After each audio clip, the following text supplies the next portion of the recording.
With Adobe InDesign, you can create multi-page documents like brochures, newsletters, magazines, books, and a whole lot more. To start working with multiple pages, you'll explore the difference between facing and non-facing page documents, and you'll learn how to navigate pages in a document using the Pages panel and a few other methods. If you'd like to follow along, you can open this practice file from the downloadable practice files for this tutorial. So that you can see the entire first page of this document, choose View, Fit Page and Window. Then to zoom out so you can see multiple pages in this document, press Command and minus on Mac or Control and minus on Windows a few times. Now by default, pages in an InDesign document are shown vertically, and each page has its own pasteboard, this gray area around it, where you can put content that won't print. Now this document is a non-facing page document since it has single pages. Examples of non-facing page documents include a double-sided flyer, a business card, letterhead, and a lot more.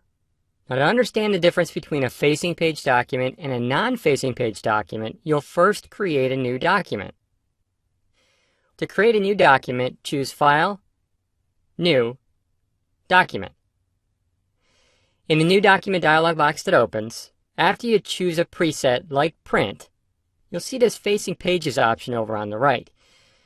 Change the number of pages to 8 so that there are more pages that you can look at, and leave the Facing Pages option selected. Click Create. When the document opens, press Command and minus on Mac or Control and minus on Windows a few times to zoom out enough so you can see all the pages in the document. Now since this document has facing pages, the pages are next to each other. Each set of facing pages is called a spread in InDesign. This facing page document could become a magazine or a book, for example. This first page you see here is the cover, which is why it's a single page to start. Now, a facing page document is usually meant to be bound like a book or a magazine, and the pages actually face each other when you open or close the magazine or book. There is also a right-hand page and a left-hand page, so that maybe the page numbers could be put in opposite corners, for instance.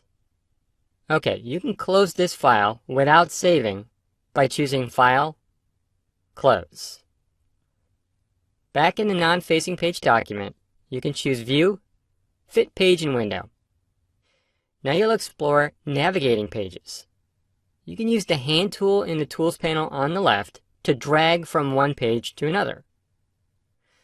Or you could use the scroll bar on the right to go from page to page. All of the pages in a document can be seen in the Properties panel on the right in this page menu. You'll also see a page called A Master, which is the master page or template you can use for the document. You can also open the Pages panel to see the pages in the document, which can be an easier way to visualize your pages, especially when you're working with a longer document. To open the Pages panel, choose Window, Pages, and it should open up here on the right. In the Pages panel, you'll see Master Pages, which are like document templates, at the top half of the panel. In the bottom half of the panel are the pages in the document, represented as thumbnails. Now to move from one page to another in the Pages panel, double-click the page number 5 thumbnail. That page is now the active page in the document window. You can tell which page is showing in the document window because the number between the page thumbnail and the Pages panel is highlighted. You can also see the page number down below the page in the status bar. If you click this menu, you can see the number of pages available and the master page at the bottom. Choose another page number from this menu, like 1, to show that page in the document window. You can also click these arrows to navigate to the previous page, the next page, and more. As you navigate using this menu or these arrows, pay attention in the Pages panel to see what's selected. There really are a lot of ways to navigate multi-page documents in InDesign, as you'll discover by exploring and using the program. By knowing the basics of navigating with the hand tool, the scroll bar, working with the Properties and Pages panel, and even the Pages menu in the status bar down here, give you a jump start to work with multi-page documents. InDesign excels at creating multi-page documents like brochures, books, magazines, and a lot more. In this video, you'll add a series of pages to a document using the Properties panel and Pages panel in InDesign, change options like page size, and reorder pages in the document. You can open this practice file from the downloadable practice files for this tutorial if you want to follow along. Now there are several ways to add pages to a document in InDesign. When you first set up a document, you can enter any number of pages before creating it. But you can also add or remove pages after your document has been created, and that's what you'll do. This practice file only has a single page. With nothing selected, in the Properties panel to the right, click the Pages menu. You can see only one page and a master page, which you'll learn more about in another video in this tutorial about master pages. To add another page to this document, click the Create New Page button here. A new page is added after page 1, or whatever page was showing in the document window. In InDesign, pages in the same document can be different sizes, maybe to create a bunch of collateral like a postcard, a business card, etc. in the same document. With page 2 chosen and showing in the document window, click the Edit button here to edit the page. You can then choose a default page size or create a custom page size. Choose US Business Card or something similar, and the page size for page 2 will change. Now for this menu document, there needs to be a lunch menu and a dinner menu page, and they'll look the same except for the text. To make that happen, you'll open the Pages panel. First, to stop editing this page, click back at the top of the Properties panel. Then click the Pages panel tab if you see it up here to open the Pages panel, or choose Window, Pages. In the Pages panel, you can create a copy of a page and make changes to the copy. Drag the page 1 thumbnail down to the Create New Page button down here and release to copy the page and place it at the end of the document. So that you can see all of the pages in the document window, press Command and minus on Mac or Control and minus on Windows a few times to zoom out. Now the thumbnails in the Pages panel will mirror what's going on in the document. You can see the actual page sizes out here. This new page copy needs to be right after the original. To do that, you can reorder pages in the Pages panel. Drag the page 3 thumbnail up between pages 1 and 2. When a line appears either to the left of page 2 or to the right of page 1, release to reorder the pages. If nothing happens, you can simply try dragging again. Now, to delete a page like this blank one, you can do it either in the Properties panel or here in the Pages panel. In the Pages panel, you first need to select the page you want to delete. So click the page 3 thumbnail to select it, then down here, click the Delete Selected Pages button to remove it. With the new page in place, page 2, you can change it to turn it into a dinner menu. To see the entire page, choose View, Fit Page and Window. Now that you know how to add pages to your InDesign documents, try creating your own longer documents, whether they're menus, brochures, letters, magazines, or anything else you need. In Adobe InDesign, if you need to have consistent elements on your pages like page numbers, footer content, a logo, or even placeholder frames, you can add that content to the default master page. In this document, you'll explore what master pages are and discover how useful they can be. You can open this file from the downloadable practice files if you want to follow along. In this file, you'll add a few elements to each page. Instead of creating that content on each page, maybe by copying and pasting it, you can place it on a master page. In the Properties panel to the right with nothing selected, click the Pages menu. In that menu, you'll see a single master page named A Master that by default comes with every document and is blank to start. A Master is also the default master page that is applied to all pages. So content placed on this A Master page will appear on all of the pages in the document. If you need to, you can create additional master pages, maybe for different sections in a magazine or chapters in a book. To add and edit content on a master page, choose A Master from this menu to open it in the document window. The first thing you'll add is a project title that needs to appear on every page. So select the line tool in the Tools panel on the left. Move the pointer over the left edge of the page down here, press and drag to the right. As you drag, press the Shift key to constrain the line to 45 degrees. When the label next to the pointer shows a length of around 0.75 inches, release the mouse button and then the key. Now with the line selected, you'll make a few appearance changes. In the Properties panel, choose 1 point from the stroke weight menu if it isn't already selected. Then click the stroke color and with the swatches option selected, make sure the black color is selected. Now to make the black a little lighter gray, click this tint value and drag the slider to the left just a little bit. To zoom into the line, press Command and plus on Mac or Control and plus on Windows a few times. Now you'll add some text.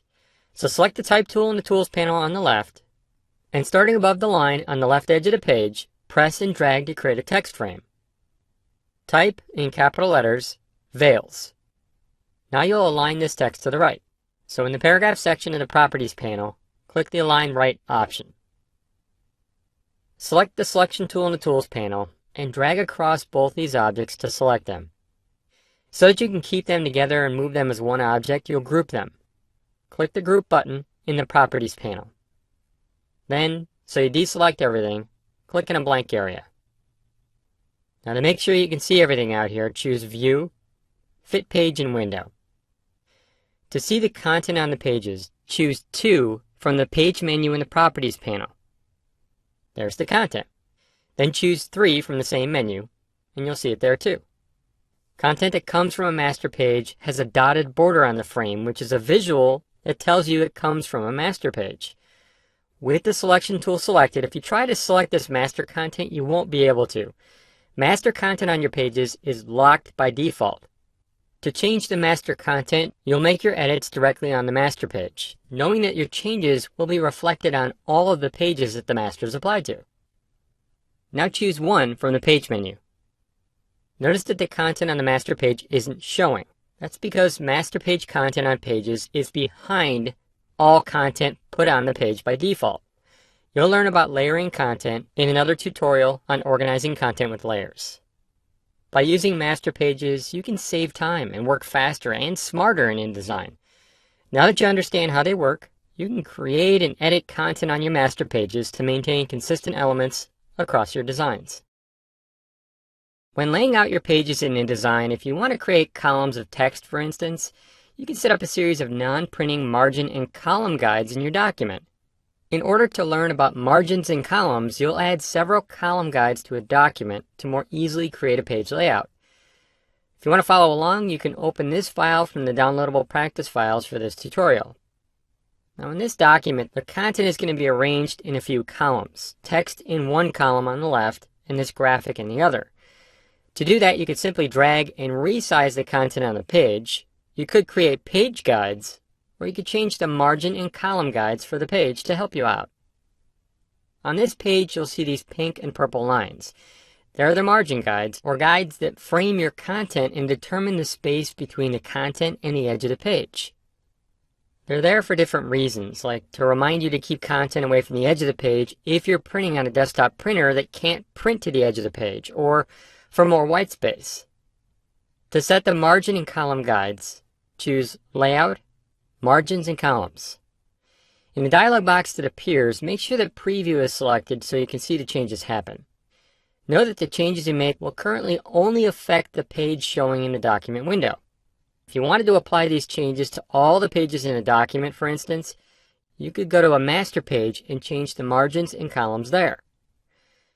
You can adjust the margins on your page independently by turning off this Make All Settings the Same option.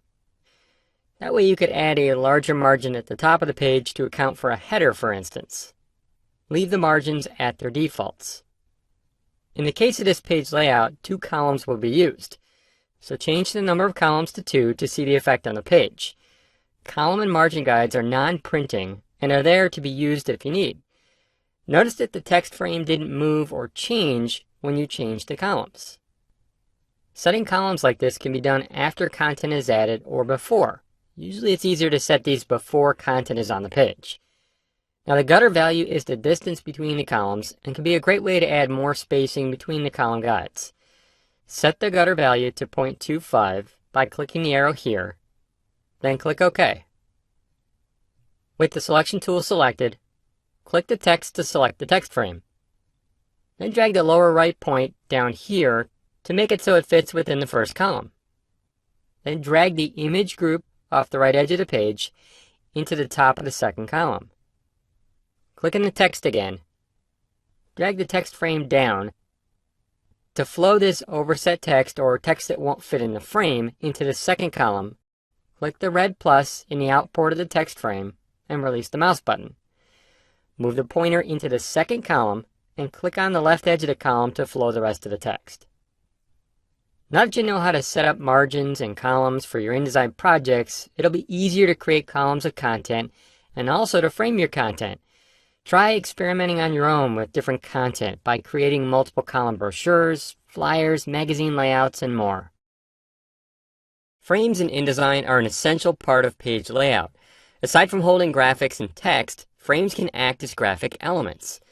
In this video, you'll create a frame using the frame tools, round the corners, and also apply a color fill.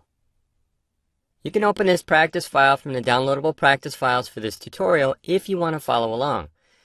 Now, to see the different types of shapes you can create, in the Tools panel on the left, press and hold down on the Rectangle tool. These tools are great for creating unassigned frames, or frames that are also graphic design elements, like a color box behind text that improves readability. If you create a frame and later change your mind about how you want to use it, in other words, add text or graphic, you can always add text or a graphic to it. Select the Rectangle tool and come out into the page. You'll create a frame with a color that will go behind this text. So starting here, press and drag to create a frame. As with any frame, if you press the Shift key while drawing, you'll constrain the proportions so the width and height are the same. When the frame is roughly this size, release the mouse. Now if you need to resize the frame to a specific size, with the frame selected in the Properties panel to the right, you'll see the properties for it, including its position relative to the upper left corner of the document, its size, and a lot more. To change the width, click the W to select the value in the width field. This way of selecting a value works for almost all of your fields. Change the value to 3.3, then click the H to select the height value and type in 1.6.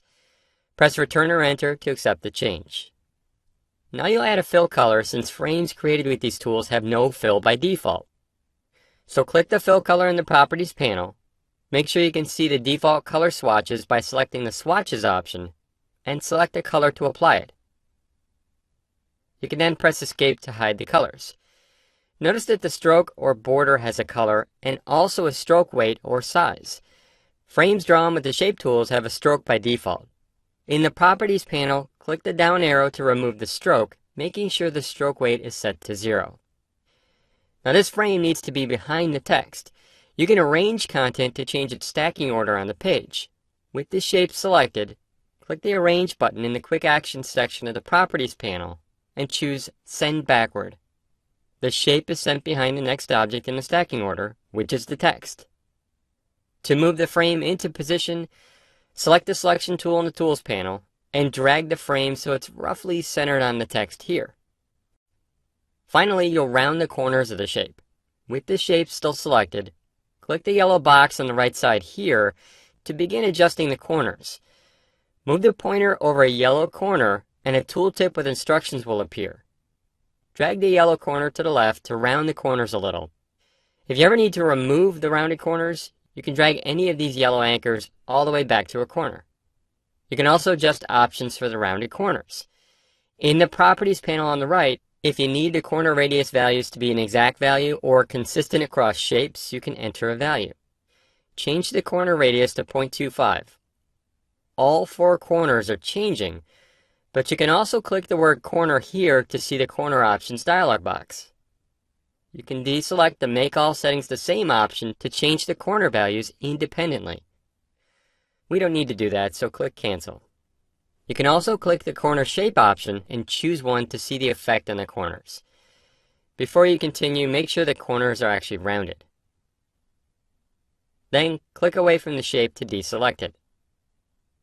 Now that you know how to create a frame that's useful as a graphic element or one that holds other content, you can use them for different purposes in your own layouts. After creating frames in InDesign, you'll most likely need to transform them in different ways to fit them into your designs. Now, in order to finish this flyer, you'll explore rotating and flipping frames, as well as locking and hiding content within them. You can open this file from the practice files for this tutorial if you want to follow along. Transformations you apply to content can be found in the Properties panel to the right of the document, and also in the Transform panel found under Window, Object and Layout, Transform. You'll focus on working with the Properties panel. With the selection tool selected, click to select this image in the background. Make sure not to click in the content grabber in the center, because then you'll select the image and not the frame. In the Properties panel, you'll see a few options for transforming the content. To see more options for transforming, click More Options in this Transform section here. Each of the points you see here in this box represents a point on the selected frame. For instance, the upper left point here is the upper left point on the frame over here. Now you need to flip the image around the center since it's already in position. So click the center point here if it's not already selected. Going forward, any transformations you make, which could be flipping, rotating, or other, will be around the center of the selected content. Then, click the Flip Horizontal option here to flip the image horizontally across the center. Now you'll explore rotating content like this text. Click away from the image to deselect it, then click to select the text. Move the pointer just off a corner of the text frame and a rotate arrow appears. Drag to rotate around the center by default. A rotation angle should show as you drag. And while you're dragging, press the Shift key and you can constrain the angle to 45 degrees. When you see -90 degrees in the label next to the pointer, release the mouse button and then the Shift key. After rotating the text, look in the Properties panel. If you click More Options in the Transform section again, you can see the rotation angle. You could change that value here as well, even resetting it to 0 to remove the rotation. The rotation options you see here would have also worked since they rotate content 90 degrees either clockwise or counterclockwise. To move the text into position, drag it over here. Now that the text is where it needs to be, you can lock its position to avoid accidentally moving or selecting it.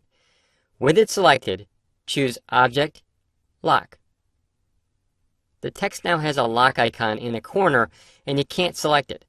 Later, if you need to select it again, maybe to edit the text, you can unlock it by choosing Object, Unlock All on Spread, which unlocks everything on this page. If you just wanted to unlock this text frame, you could also click this lock icon to unlock just this object. Leave it locked for now.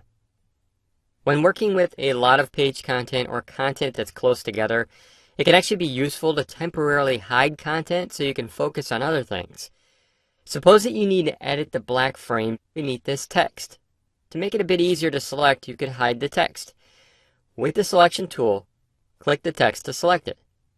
Then to hide it, choose Object, Hide to temporarily hide the text. Click the black frame and drag the upper left corner from the center to make it larger. Now to show the text again, choose Object, Show All on Spread. Now you know the basics of transforming content in InDesign. The more you explore in here, the more tools and methods you'll discover for transforming content in your own projects. In InDesign, you may need to align objects to each other, maybe to create a row of aligned images, or you may want to keep objects together by creating a group of all the content in your page header, for example.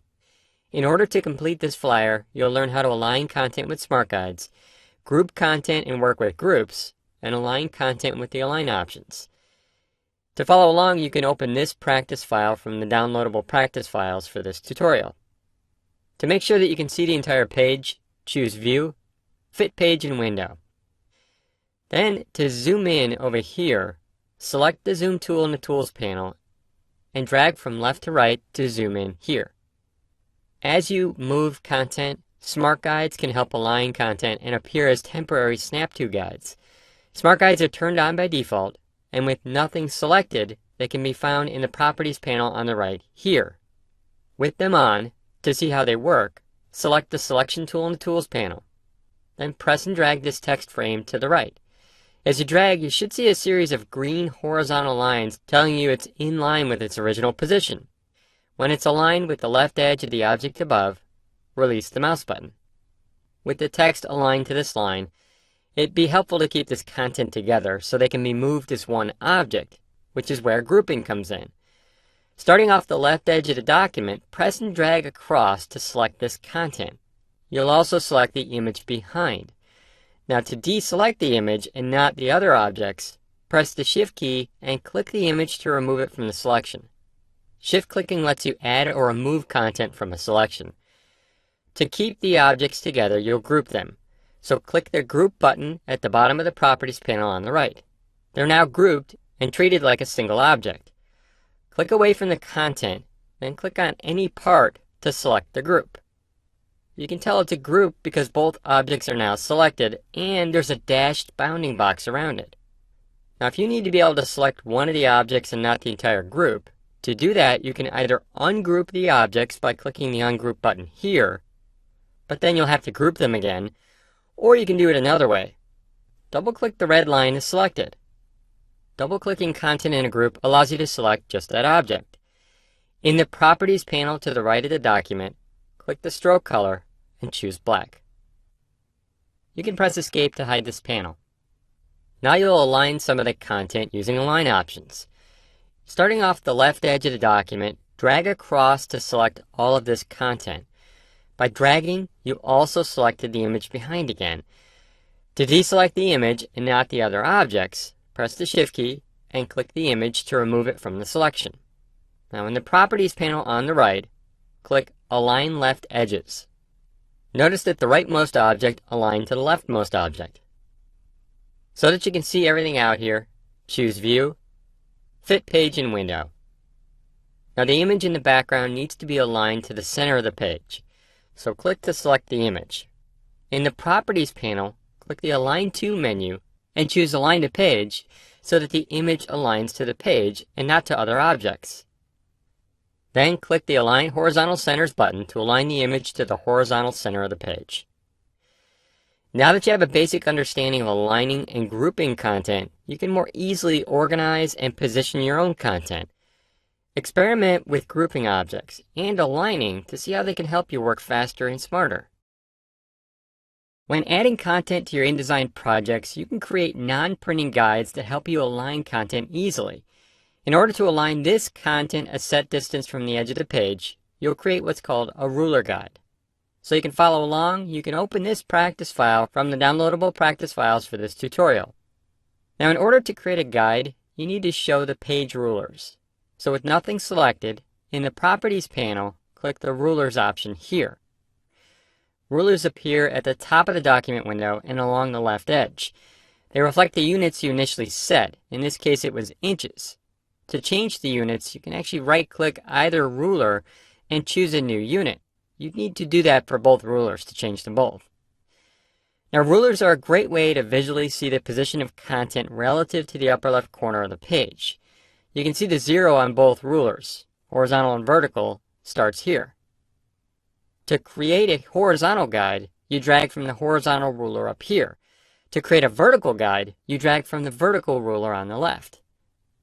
This and other content that will be added later needs to align a set distance from the right edge of the page, so a vertical guide is necessary.